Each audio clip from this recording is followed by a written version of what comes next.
They say there are two types of dancers in the world. Those who choreograph, and those who choreograph for the camera. Which one are you?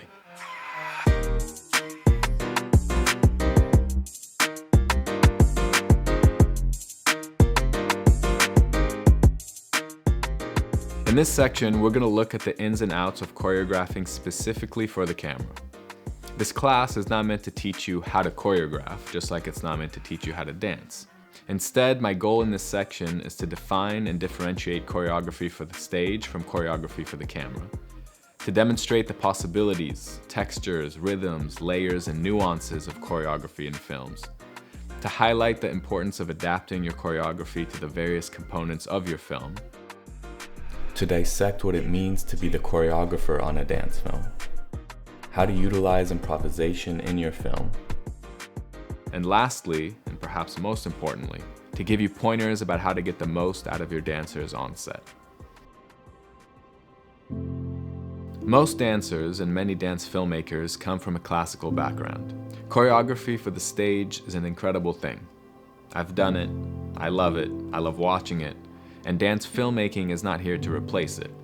It's here to exist side by side with stage work and to allow you to showcase movement in a brand new way. And why not do both? It's like making me choose between wine and chocolate. So while choreography for the stage is a beautiful thing, let's first consider the ways in which it differs from choreography for the camera, specifically in nuance, speed, pace, and depth. While performing choreography on stage, depending on the stage, your audience is going to be sitting far away or off to the side or have their view blocked by some guy in a fedora.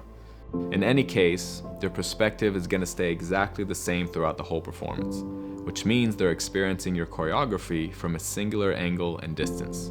For that reason alone, there is a natural limit to the nuance you can achieve on stage. I like to compare it to the difference between theater dialogue and movie dialogue. In theater, you have to project. Your voice has to be loud enough to reach the audience in the back. On camera, you can whisper, you can hum, you can burp.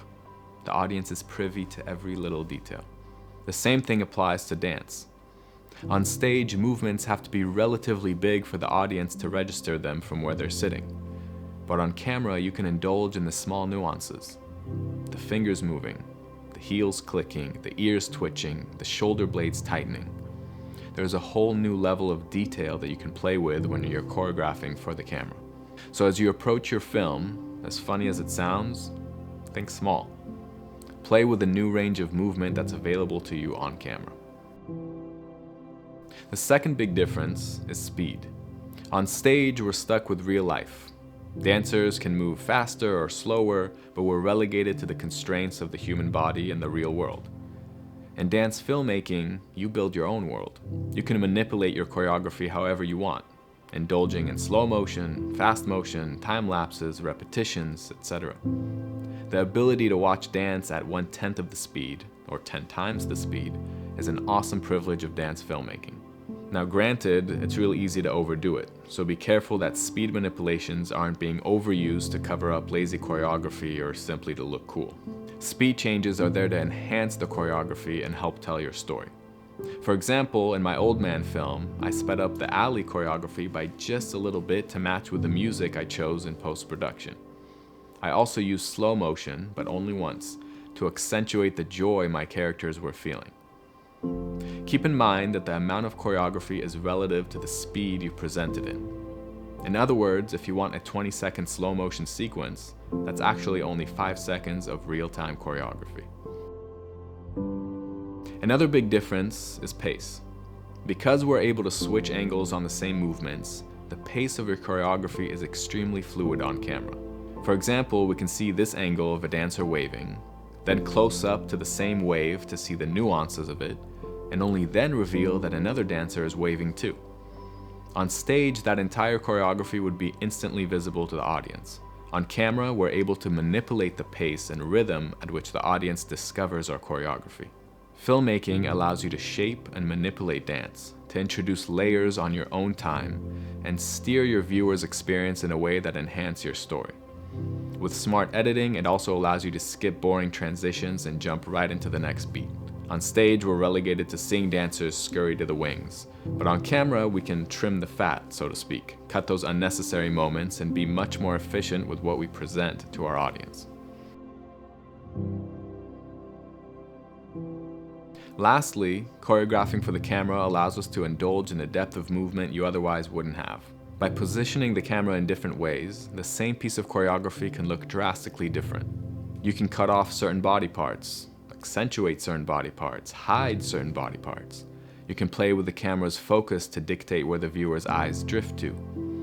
Through your angle choices, you can even form unique relationships between your dancers, or between your dancers and their own body, or even between your dancers and the space. Long story short, the camera gives you endless possibilities to achieve depth of movement. Now, what I'm about to say is going to be hard for dance purists to hear, but choreography is only one piece of the dance filmmaking puzzle. Your film can't function without it, naturally, otherwise it wouldn't be a dance film, but it also can't function solely with it. The choreography has to exist harmoniously with all the other filmmaking elements: the story, the cinematography, the concept, location, production design, spatial and budgetary restrictions, and of course, the abilities and strengths of your dancers. Our job as dance filmmakers is to find the choreography's natural place within the concept of our film, to make it feel intentional and specific to our dancers, location, and story. There are two main ways to incorporate choreography into your film. The first is easy. Like we discussed in the conceptualization phase, a piece of choreography may have been your spark. It may have been that initial inspiration for your entire film, and therefore everything else, your location, costumes, props, story, and arc, were all added after the fact to complement the choreography. In this scenario, picture the choreography as the trunk, and all the other elements as the branches. This was the case for the film Palace. The first time I watched it, I could feel the power and uniqueness of the choreography and how everything else was there to pay reverence to it. The minimalistic location, costumes, and production design had one job: to set the stage for the duet. This approach to dance filmmaking does happen, but it's rare. More often, your film's inspiration has nothing to do with choreography. It may have been a visual idea, an amazing location, or a story. And from that inspiration, the choreography takes on a different role.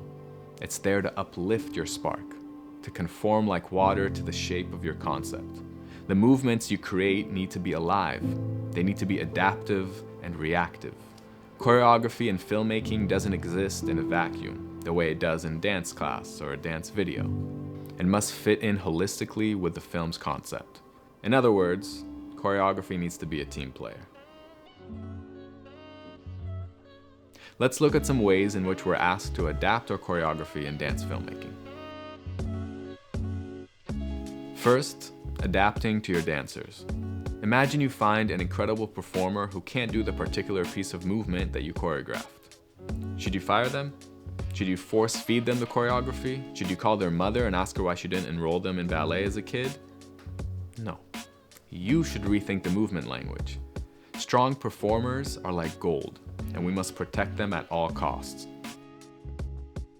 We, as choreographers and directors, should always try to adapt the movements to the strength of our dancers. That will make them look the best they possibly can, which will make us look the best we possibly can. And the best choreographers I've ever met translate their movement language to the specific bodies and minds of their dancers. For example, for my Old Man film, I was working with 10-year-old kids without a whole lot of dance experience. That meant my choreographic process was very specific, trying to utilize their strength but not expecting them to be the girl from that Sia video. For asphyxiation, when I was choreographing for myself, I knew that improvisation was my strong suit, so I left myself a lot of room to play and improvise on camera. So even though you had an amazing phrase choreographed, remember to be flexible and adaptable when you see it played out by your dancers. Sometimes they just need time to rehearse, but other times it's our duty to adjust the choreo to their strengths. In quality dance films, the choreography also adapts to the location. Think of choreography for the camera as a site-specific work. You definitely want to have ideas, inspiration, and even entire phrases prepared ahead of time. but don't be married to them. Certain movements and formations may look great in the studio, but then feel completely out of place in the field you're shooting at, or the rooftop, bar, mountains, or desert. So be prepared to take your choreographic ideas and reset them in your location. Make it a fluid process that's continually informed by the elements around you. You also want to consider the practical elements of your location. Are there sprung floors? Probably not. Will the dancers be able to jump and move the way they do in a studio? Probably not. That being said, are there elements in the space that can inform the choreography?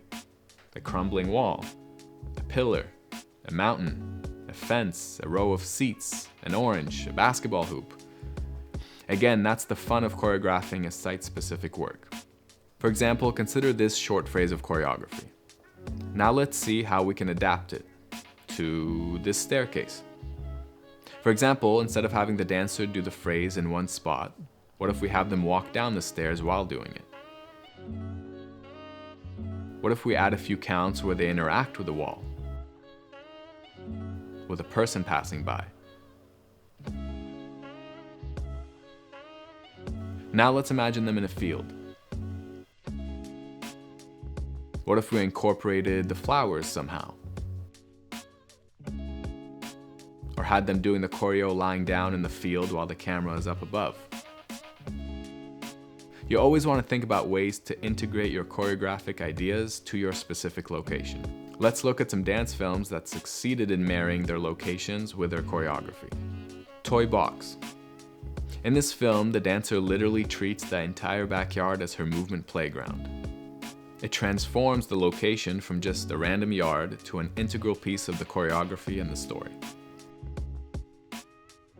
In Lady Be Good, notice the use of the tables, chairs, and even the bar. The filmmaker made sure the choreography felt tailor-made to the amazing location.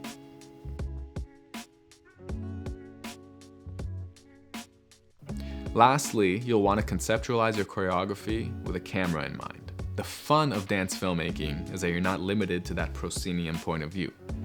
The camera can capture your choreography from 100 different angles, so while your phrases may look great, or not, from a wide proscenium angle, it's going to become a whole new animal on screen. Take the time to observe your choreography from different points of view, different heights, different angles, different distances, because that process will drastically inform your choices. Try filming your choreography with your phone, positioning the camera from different angles and seeing how the choreography changes, how the bodies change, how the tone of the movements change. I encourage you to invite your DP to a rehearsal and have them take some test shots. Start a conversation about the best way to capture the choreography, and conversely, how the choreography might modify itself to fit the abilities and perspective of the camera. For example, let's go back to our dancer in the field. Now I might decide that I only want to see the feet at first, and only then reveal the rest of the dancer's body.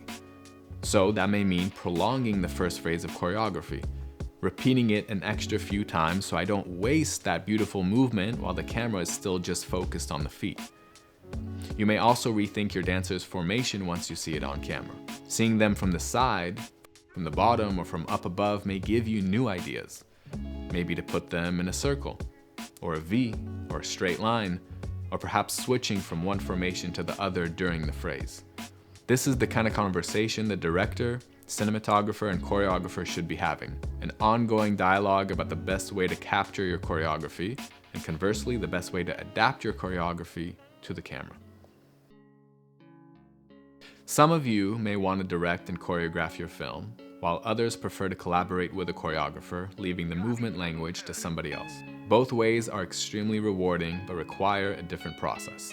The pros of being your own choreographer is that it gives you full control over the outcome. It allows you to work directly with the dancers and choose the movement that fits your vision. Essentially, it cuts out the middleman between you and the performance. But that's also the con. Choreographing is a huge responsibility, both creatively and in terms of time, and can put a lot of pressure on a director. If you do want to choreograph your film, I recommend having an assistant choreographer as part of the process. Somebody you trust to implement your work, lead rehearsals, and give feedback to your dancers while you're busy directing the camera, your crew, the costumes, or production design. Now obviously on low budget shoots, forget all of that. You're gonna have to juggle about 27 different roles, including choreographing, PAing, data managing, and all the other stuff. For projects where you prefer to collaborate with a choreographer, let's look at the nuances of that relationship and what you should expect. I think that many choreographers would love to be a part of a dance film. It offers an opportunity to set their work in a conceptual, cinematic context. Every choreographer has their own style, their own taste, and their own genre, so be sure to do your research and find the one that best fits your sensibilities. This research can be through Instagram or watching dance films and scanning the credits. As far as reaching out, like we talked about in the pre-production section, a thoughtful, aesthetic deck will go a long way in convincing a choreographer that your film is worth their time, effort, and talent. The next step, once you've found your choreographer, is to communicate your vision. What's the tone of the film? How long is it? How many dancers? Where does it take place? What's the vibe and energy you're looking for? How many different beats or phrases does it require? The more direct and clear you can be, both with yourself and your choreographer, the smoother that relationship will go. Choreography is an incredible thing. It brings a sense of intention, unison, and clarity to your film. But I genuinely think there's a certain kind of magic that you only get with improvisation. All of my dance films utilize a whole lot of improvised dance, which, don't get me wrong, ends up feeling choreographed because of the nature of dance filmmaking. There are a couple of huge incentives for using improv. First, dancers naturally get desensitized to performing the exact same choreography over and over and over again. Letting them improvise will keep their performance fresh and exciting.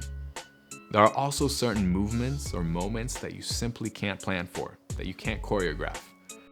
And allowing for improv will let you, the director, capture those amazing moments. Third, improv will give you a much wider range of footage to play with in editing. We'll get into this later, but dance films never end up the way we first imagined them. There's a whole lot of tweaking and experimenting that goes on in the editing process. So the more variation you have to work with, the better. The improvisation technique I'm about to teach you is great for everyone, but in particular for any of you that are like me, passionate movers who struggle with the traditional kind of choreography. With this technique, you'll be able to string together improvised dance without sabotaging your editing process. You'll be able to cut between angles and create a film that feels totally intentional and choreographed, but that's actually completely based on improvisation. The key to improvising for dance films are what I call pillars. Super short phrases of choreography that you place before and after prolonged moments of improvisation. So let's call the first choreo phrase A, and the second phrase B. I'll have my dancer start with the A phrase, then go into 30 seconds of improvisation, and end her movement on the B phrase. I have her repeat this process several times as the camera switches angles, from a wide shot to a medium to a close-up, and when I feel like I've captured enough footage, I'll go on to the next section, this time starting with the B phrase, then improvising for 30 seconds, and ending with the C phrase. And so on until you have a dance film. Now you might be asking yourself, why do you even need these pillars? Why not just shoot sections of improv from different angles and cut it together in post-production? And to that I say, that is a huge, irreversible mistake. At the end of the day, dance filmmaking is about how you cut and string different angles together to create pace and story. And the pillars are absolutely critical for your editing transitions, so your film can look smooth, professional, and choreographed. So when choreographing, we have to consider these transitions, or more specifically, on what movements are you going to cut from this angle to this one. These pillars are going to serve as those cutting points in your film. You'll be able to switch angles smoothly while your dancer performs the movement. And when the improvisation comes, it'll look equally fluid and choreographed. I've used this technique for most of my dance films, Helena, Asphyxiation, and Old Man. And I challenge you to watch these films and try to spot the improvisation pillars. In order to get the best out of your dancers, there are a couple of key things to keep in mind. First, intention. You have to know the tone of your film in order to communicate it to your dancer. A good performance mirrors the voice of the director. So think if you want your dancers to dance happy, groovy, nonchalant, melancholic, angry. Offering them specific intention will change the way they perform the same piece of choreography. Second, your confidence. It's important for you to portray self-confidence to your dancers. It doesn't mean being arrogant or rude, but it does mean having a sense of vision and purpose. You should know what you're looking for, what your film is about, and how you want it to be performed. And having that confidence will actually be reassuring to your dancers and give them the feeling that they can trust you, your word, and your instructions. Third, honesty. Probably the hardest part of being a choreographer, or leader in general, is being honest and blunt. It's an unfortunate necessity that seems to be easier for some people more than others. For your choreography to be the best that it can be, you have to be able to call out your dancers. You have to be able to tell them when they're not in unison, when their facial expression is distracting, when their body language is off, when their oomph is missing. They may not like hearing it, but they'll come to respect you for it. And most importantly, that's what makes a difference between a mediocre performance and a great performance. Once dancers see themselves on screen being amazing, they'll forget all about your criticism. If their performance turns out well, they'll want to work with you again and again and again. I hope this section showed you the amazing potential that choreography for the camera possesses. The details, nuances, and depth of movement you can achieve only with this medium. But lastly, remember, choreography is not a science, it's an art. Don't let anybody tell you what's right and wrong. Choose your movements, be passionate about them, go play.